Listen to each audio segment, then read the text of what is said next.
Ready to add SMS to your e-commerce sales strategy? Here are 3 things every online seller needs to know first. Number 1, SMS outperforms every other channel on open rates. We're talking 98%, and most messages are read within minutes of delivery. For e-commerce, that immediacy is everything.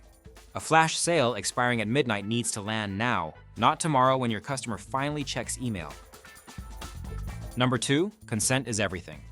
Your customers must explicitly opt in before you message them. The easiest place to collect numbers? At checkout, just add a simple opt-in checkbox to your order form. Always give customers a clear way to opt out by replying "Stop." Complying with these rules isn't just good practice. It builds the trust that keeps customers coming back.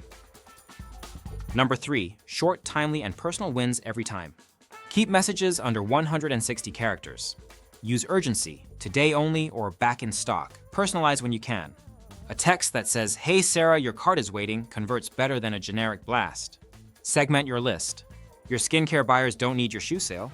And send no more than 1 to 2 texts per week. Any more, and opt-outs climb fast. The e-commerce brands seeing the best SMS results aren't sending more messages. They're sending the right ones to the right customers at exactly the right moment. Visit Mailchimp.com to launch your first SMS campaign and start turning texts into sales.